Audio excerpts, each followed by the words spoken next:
Señoras y señores, bienvenidos, muy buenas noches. Gracias por acompañarnos. Esto es al cierre del día, de la jornada, los temas relevantes y trascendentes para el debate y el análisis. Muy buenas noches. Le doy la bienvenida a Ernesto Farril. Gracias por estar aquí. Don Mauricio Candiani, muy buenas noches. Don Enrique Quintana, buenas noches. Buenas noches. Bueno, pues ya lo adelantábamos anoche, pero pues hoy estalló por completo esta crisis por la destitución del fiscal especial para delitos electorales, el señor Santiago Nieto. Paralizó el Senado, la discusión y el debate produjo la toma de tribuna por parte de los senadores de la oposición, senadores del PAN, del PRD, del PT, de Morena.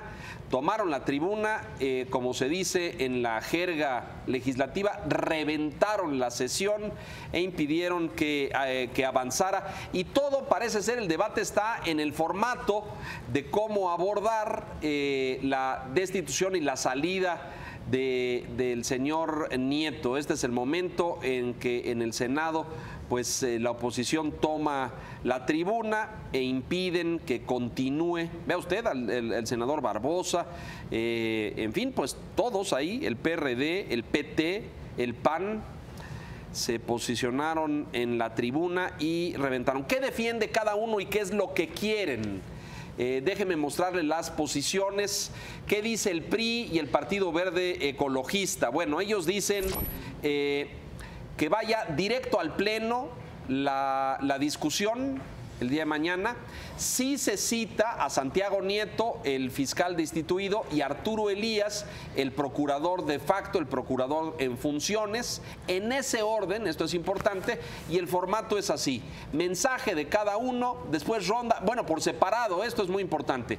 Primero uno, mensaje, preguntas y respuestas, y después votación cerrada, se llama votación por cédula, no se conoce de forma abierta y pública. ¿Qué dicen los integrantes de la oposición? Vea usted lo que sostienen el PAN, el PRD y el PT y Morena incluso. ¿Cuáles son las posiciones? Ahí está equivocado los logotipos, no es correcto.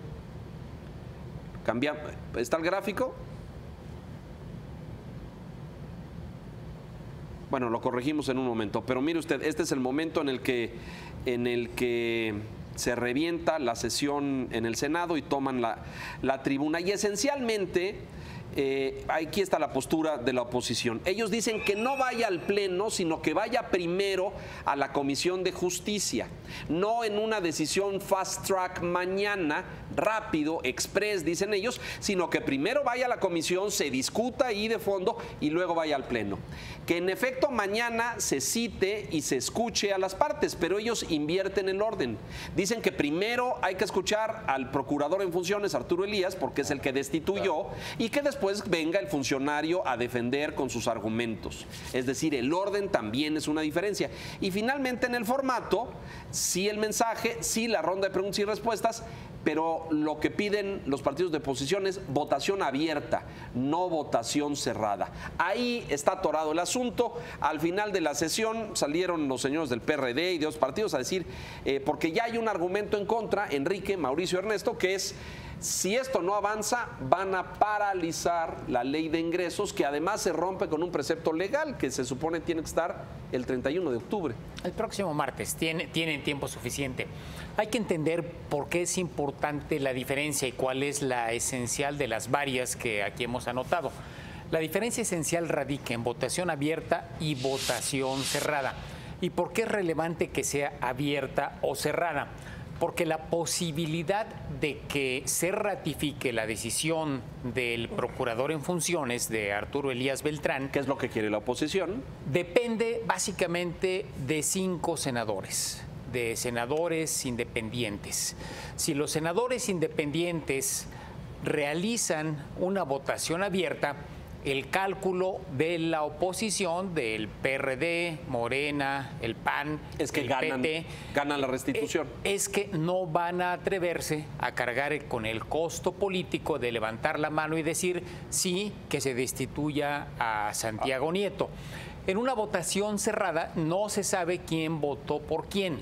simplemente se depositan las cédulas en la urna y no hay claridad respecto a cuáles fueron los votos. Aunque a la hora de la hora el resultado permitiría más o menos deducir quiénes sí votaron y quién no, pero por lo menos no sería abierto. Y eso reduce el costo político para que los senadores voten a favor de ratificar la decisión del procurador en funciones. Entonces, están embarcados en ese debate. Todo indica que sí va a proceder la votación abierta. La votación cerrada, perdón.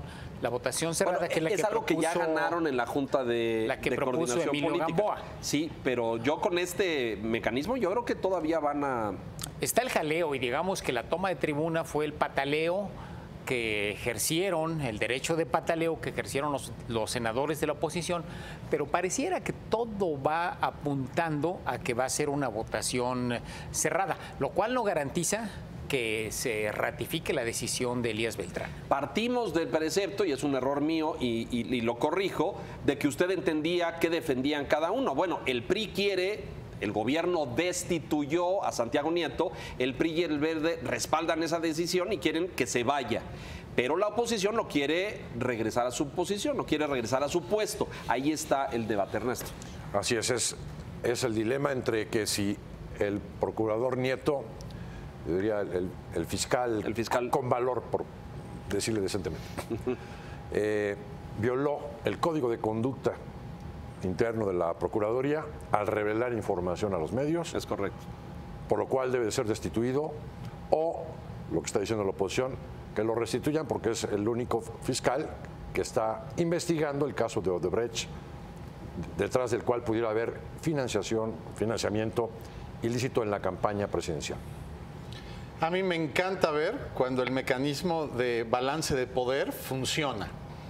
Vivíamos en un país hace no muchos años donde un procurador podía nombrar y destituir un fiscal y no pasaba nada. Después pasamos a un país donde los cargos sensibles el Senado ratificaba, pero finalmente el titular de la dependencia, en este caso la Procuraduría, tenía la prerrogativa de retirarlo sin darle explicaciones a nadie.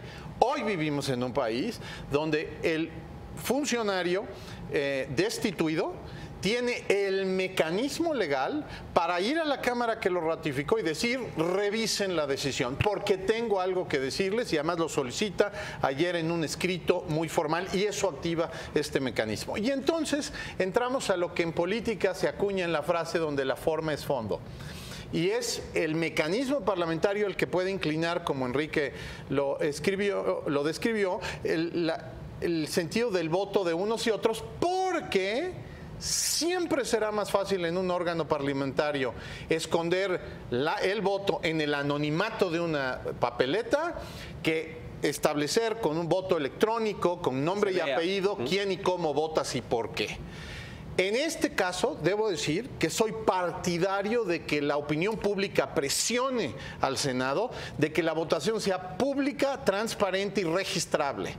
Porque es en el mejor interés de los mexicanos, sea cual sea el trasfondo, si lo que dice Ernesto, si lo que dice el PRI, si lo que dice el Verde, si lo que dice el procurador en funciones, que ahorita está como encargado del despacho técnicamente dicho, sea el argumento que sea, después de haber escuchado las partes, están tomando una decisión de si ratifican o no una destitución de un funcionario que fue ratificado por ese mismo órgano. Entonces, ¿qué mejor que en México tengamos la transparencia de ese voto? Y en cuanto a la forma de quién habla primero, a mí me parece que es correcto que aquel que lo destituye explique por qué, porque se trata de un funcionario ratificado por el Senado y le tendría que explicar al órgano que lo ratificó cuáles son los hechos que motivaron esa decisión, y el otro tendría el más elemental derecho de defenderse. Pongo un elemento adicional y casi un agravante, me parece, porque ahora el PAN está diciendo que la cédula profesional del señor Arturo Elías no está vigente y que por ende sus actos como procurador en funciones no tendrían validez. lo cual ya abre otra ruta de debate jurídico enorme de si este señor está o no está facultado para tomar las decisiones que tomó, ¿no? Y te abre la puerta a que con independencia del resultado todavía se litigue en el Poder Judicial Sí, está si los claro. actos tienen el fundamento. Ya, además, este procurador interino no ha sido ratificado por el Senado. No. Es un correcto. encargado Eso- del eso- despacho. La vigencia de la cédula, bueno, No necesariamente. las cédulas están Existen, o no están. exacto. Hay un senador de preparatoria que Sí, preparatoria se ha hecho mucho ruido porque quiere darle vigencia a las cédulas, que cada 5 años vayas tú a renovar tu cédula profesional. Hoy no, cuando te dan tu cédula profesional, esa permanece. para siempre, ¿no? Permanece. Hay colegios de profesionales que sí tienen esquemas médicos, por ejemplo, donde tienes de Y tanto en contadores, tanto sí, que tiene que ir actualizando. actualizar, pero no es el caso de los abogados por lo pronto. Yo creo que hay un elemento que hay que poner sobre la mesa. Lo que dice Mauricio me parece muy plausible siempre y cuando estuviera sobre la base de argumentos. A ver, señores, realmente vamos a escuchar lo que dice el señor Arturo Elías Beltrán y luego valoramos cómo se defiende Santiago Nieto. Y racionalmente vemos quién de los dos tiene razón y ahí votamos. Francamente, las exposiciones de ambos son absolutamente inútiles porque los votos ya están definidos de antemano. La oposición no quiere escuchar a ninguno de los dos y el PRI no quiere escuchar a ninguno de los dos. Lo que quieren es ejercer el derecho de defenderse o de atacar políticamente. defender su propia postura, exactamente. Eso es lo que probablemente en este esquema parlamentario mexicano no está funcionando bien. Correcto, Todavía. pero aquí, ¿qué es primero? Mira, si no tuviéramos este mecanismo, no tendríamos ni la votación misma como hecho posible, y no tendríamos en consecuencia el efecto político que estamos discutiendo. Entonces, a mí sí me parece importante el antecedente, pase lo que pase, casi te diría que sin importarme el desenlace de un voto más, un voto menos, se ratifique o se vaya, estoy más interesado en el mecanismo. Porque si esto funciona, o sea, si gana el PRI, el Verde y los que pueda aliar en su votación parlamentaria, o si gana la coalición de oposición más los que pueda sumar, va a sentar un precedente de los contrapesos en este sistema donde queremos que la justicia no sea interpretada o interpretable como una herramienta de presión política. Y eso nos tiene discutiendo si fue oportuno o no, uno, que un fiscal saliera a los medios a explicar cosas. Claro que tienen un argumento los que los critican. Sí, sí. Como también lo tienen quienes ahorita lo defienden, en el sentido de que no hay momento más inoportuno que en periodo electoral, Para que jurídicamente destituirlo, ya empezó, para destituir un fiscal porque a lo mejor le está haciendo escozor a una fuerza política o le gusta a una o no le guste a otro. Lo que sea de fondo de debate, te anticipo, mi querido Enrique, que sin contravenir el hecho que pone sobre la mesa de que los votos puedan definir o estar ya definidos, políticamente para las reformas de lo que viene, esto va a tener una relevancia importante. Me recuerda un poco cuando daba yo clases de matemáticas en la Facultad de Economía hace ya muchos años. Se contaba una anécdota que cuando se preguntó cuál es la raíz cuadrada de 27, saltó un muchacho que dijo: vamos a votar. Sí. La justicia está sujeta a la votación, sí, en el caso de los jurados populares.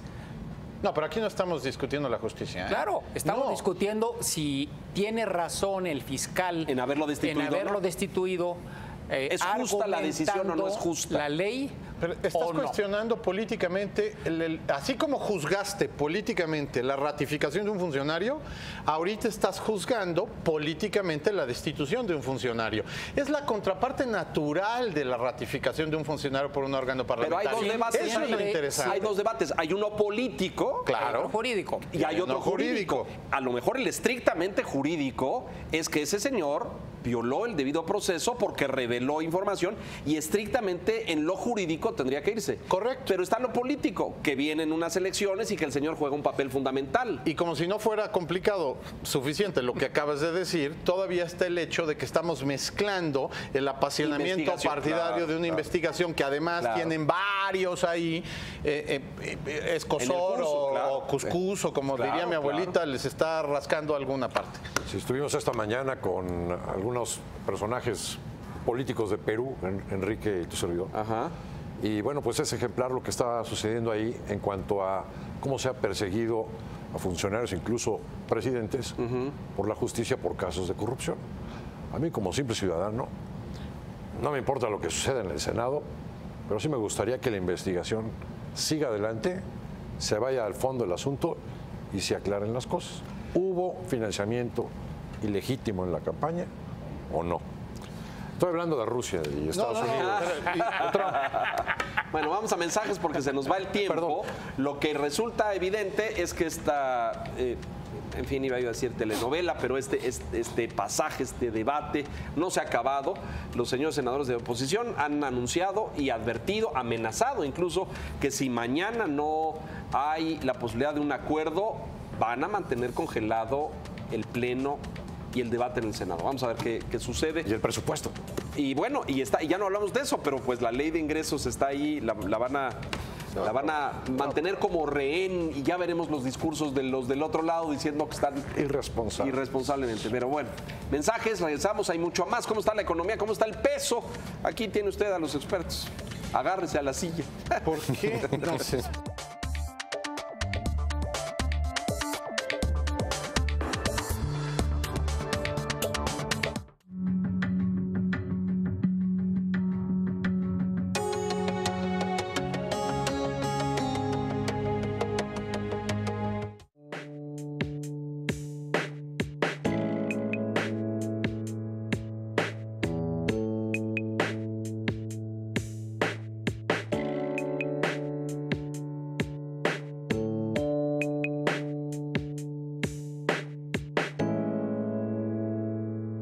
Mauricio Mejía tiene la información más oportuna para la sobremesa, cultura, espectáculos y deportes. Expreso Doble, lunes a viernes, primera emisión, 3:45 de la tarde. Segunda emisión, 6:45 de la tarde. Porque reconoces lo importante, el financiero Bloomberg.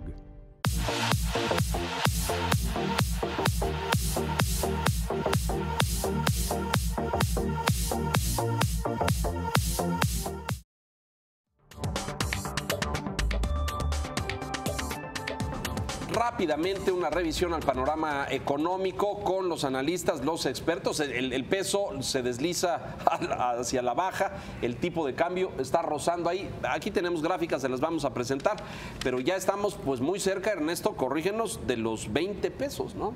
19.24 o 19.22 en el interbancario. Ajá. Normalmente cuando hay volatilidad, el diferencial entre compra y venta se abre. Sí nos estamos acercando en la ventanilla bancaria a los 19.80. Ahí está el comportamiento de los últimos meses y semanas. Ahí está, pues, cómo anda ahorita, justamente, ¿no? Ese es esta es la bolsa mexicana de valores. La bolsa. Es sí. Ahorita le ponemos el peso. La bolsa subió. La bolsa subió y le fue bien, ¿no? Aquí está el tipo de cambio. 19, 22, 28, 24, decías tú. Factores que están en esto, Enrique. Uno, la renegociación del TLC, por supuesto. La incertidumbre que se ha abierto desde hace tiempo, se agregan varios, se agrega la percepción de que la Reserva Federal de Estados Unidos va a aumentar su tasa de interés en diciembre y hoy ya también el hecho de que se estima que el Banco de México va a hacer lo propio. Hasta hace poco no se consideraba que el Banco de México fuera a aumentar su tasa de interés. Hoy sí ya la mayor parte de los expertos consideran que antes de que termine el año se encarecerá de nueva cuenta el crédito. Y el otro elemento que está sobre la mesa es la reforma fiscal que está en Estados Unidos. Hoy se reunió por la tarde el señor Donald Trump con senadores y todo pinta que esa reforma que implica una baja a 20% del impuesto corporativo y a 35% en la tasa máxima del impuesto sobre la renta de las personas físicas en Estados Unidos, eventualmente va a caminar y esto va a generar una atracción de capitales hacia Estados Unidos, golpeando a los países y las monedas de donde vendrían estos capitales, incluyendo México. Esto se suma en conjunto, hace toda esta masa crítica que está poniendo el dólar en los más de 19 pesos que no los habíamos visto desde mayo. Junto con la incertidumbre política, ¿no?, que está generándose pues, por el inicio del proceso de elecciones presidenciales. Este es el índice de actividad económica, el IGAE, con variación muy positiva. mensual a favor, 2.2. ¿no? Agosto fue muy buen mes. Hay que recordar que el mes de julio fue mucho más bajo. Pero en agosto vimos repunte muy importante tanto de la parte del mercado interno, el comercio. Las cifras de las cadenas comerciales dieron un crecimiento bajo tiendas comparables y en términos reales. Y también tuvimos un incremento muy importante en la producción manufacturera. Entonces eso dio como resultado este 2.2% de crecimiento. Esta variable que yo escucho por muchos lados que está causando alguna preocupación, ¿el tema inflacionario es un tema de preocupación? Creo que ya no, en la medida que desde hace 2 quincenas hemos visto que va tendiendo a la baja. Va tendiendo a la baja. Está por abajo del consenso y también pareciera que llegó a techo en la segunda quincena, la primera quincena del mes pasado andaba en 6.7, ahora anda en 6.3. Es una baja menor, pero por lo menos se invirtió la tendencia. Estaba subiendo mes tras mes la inflación, ahora se ha contenido. Va a tardar en bajar, pero ya no está subiendo. Ya no está subiendo. Habiendo dicho los números con la claridad que lo han dicho los dos economistas de esta mesa, no me atrevería a agregar un solo dato económico más. Pero sí a plantear un hecho que me llama la atención de contraste. Los dos países, México y Estados Unidos, van a cambiar, en el caso de México, de gobernador del Banco de México, y en el caso de los Estados Unidos, de la cabeza de lo que conocemos como la Fed, que en febrero del año que entra estará terminando la señora Yellen su periodo. Me llama la atención una cosita. Trump anunció que antes de su gira a China iba a dilucidar quién iba a proponer para suceder en el cargo a esa persona, procurando dar certidumbre a los mercados en el nombramiento de ese puesto sensible para esa economía. En México nosotros tenemos anunciado desde hace meses que en noviembre se va nuestro gobernador por su interés personalísimo de tomar un cargo en Europa, y resulta que todavía no tenemos la propuesta del presidente de lo que sería deseable. Aquí la pregunta a los economistas sería, por encima de lo que han dicho, ¿eso puede agregar incertidumbre o simplemente los mexicanos vamos a esperar a ver cuándo el presidente propone y a quién propone, si es que se retrasa el nombramiento por razones políticas, no técnicas, y entonces acabamos con un gobernador temporal? Yo te diría, si en Estados Unidos se nombra o se reelige a la señora Janet Yellen, va a ser muy tranquilizante para todos los mercados en el mundo. En caso de que no, puede ser otro foco de presión sobre el peso mexicano. Adicional. ¿No? Si a quien nombran no es alguien que garantice pues una gradualidad en levantar el tiradero de todo lo que se hizo monetariamente en el pasado, sí puede haber presiones en el peso mexicano por esa decisión de la Reserva Federal, ¿no?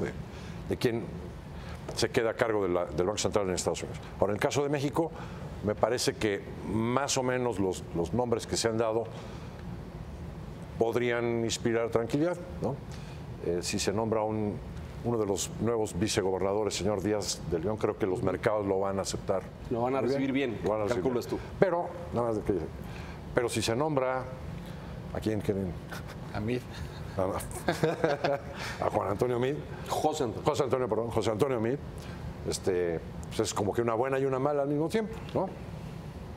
¿Como para quién?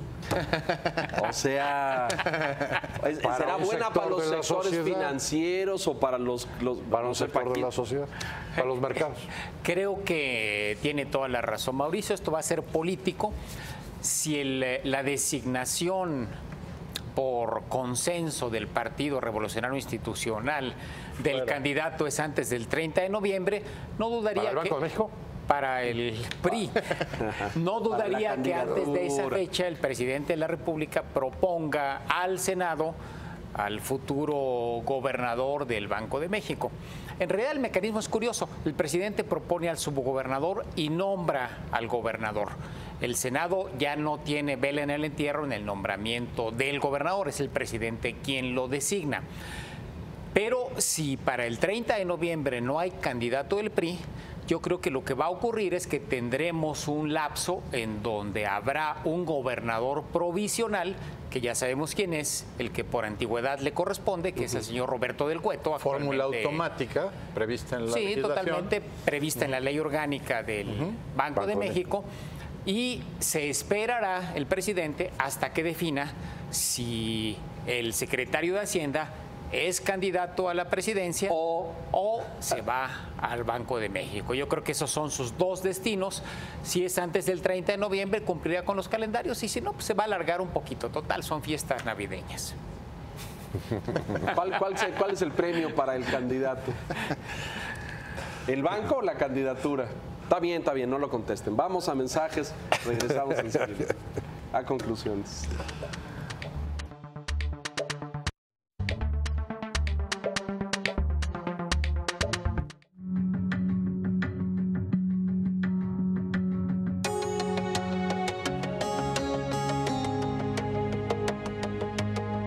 ¿Quién ganó y quién perdió en la jornada de negocios? Susana Sáenz tiene los nombres, datos y hechos tal como son. Ganadores y perdedores con Susana Sáenz. Lunes a viernes, 4 de la tarde. Porque reconoces lo importante, el financiero Bloomberg. Bueno, nos vamos, no nos queda mucho tiempo. Yo todavía tenía previsto hacerles un par de cuestionamientos y debatir un poquito las señales del TLC, porque por un lado vemos al señor John Sullivan, subsecretario de Estado, diciendo que somos aliados y que no hay ningún espíritu ni señal para boicotear la relación. Y luego vemos hoy algo que ya habíamos sostenido aquí, Enrique, que era el sector empresarial americano convirtiéndose en el gran defensor del tratado. Hoy vemos al sector automotriz diciendo, oigan, no acabe usted con esto, que nos sirve mucho. Pero tenemos apenas segundos, no sé si quieren decir algo. Ecos del sector automotriz, aquí lo anticipamos, mover de 62.5 a 75, 80 o más de integración regional no es una meta menor, suena ocurrencia matutina y puedes configurar la estructura de precios de un bien tan relevante como es el bien de uso duradero que representa un coche. Por eso hay preocupación en el sector, no hay ninguna región del mundo que tenga esas tasas de integración. Pero habiendo dicho eso, que no nos sorprenda que lo que sería el equivalente en México a subsecretario de Relaciones Exteriores venga en un evento empresarial en San Luis Potosí a moderar un poco el lenguaje. No esperaría cosa distinta. Yo le sigo apostando a que el señor Trump, tarde o temprano, en la siguiente ronda o en la sexta, al final va a decidir salirse, al fin que el Congreso lo va a parar. No estoy seguro, hay policías buenos y policías malos, y eso refleja que creo que el señor Trump tiene a su diablito y a su angelito hablándole al oído. Veremos. Yo creo que es una decisión en curso. Las cartas no están definidas. No, ¿verdad que no? Estamos discutiendo posibilidades serias que pueden ir en un sentido o en otro, y mejor concentrémonos en los actos, en las rondas y en lo que se dice, en tanto y no en los discursos. Gracias. El tipo de cambio te está diciendo lo que cree el mercado. El tipo de cambio percibe una enorme incertidumbre, decía. Sí. ¿No? Sí. De que hay cambio, pues sí, no de tipo, sino de tratado. Mauricio, gracias. Ernesto, gracias. Enrique, gracias. Buenas noches. Gracias a usted por la gentileza de su atención. A continuación, una tras otra. María Scherer, buenas noches.